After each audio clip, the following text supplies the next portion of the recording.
Jamani kaka vipi? Mbona sielewi maelekezo? Nini kinaendelea? Sheshe. Kuwa mtulivu ndugu yangu.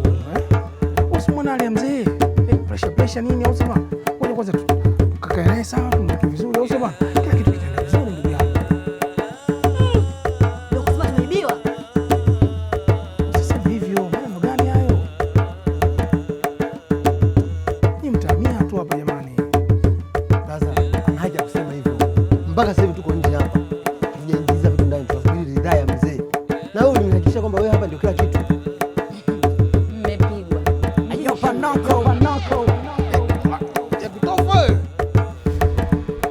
Rusha kwa kitofa chako. Mbona urushi? Na safari hii nakuburuza mahakamani mimi mwenyewe tubonyeze wewe. Akasheshe. Hapa tunapoteza muda. Twende kwa mjumbe. Mbona sielewi? Kwani kuna kitu gani kinachoendelea hapa? Mimi mnipe hela yangu, nenda ofisini sasa hivi. Subiri kidogo. Na kwa mjumbe kwenye siji wapi?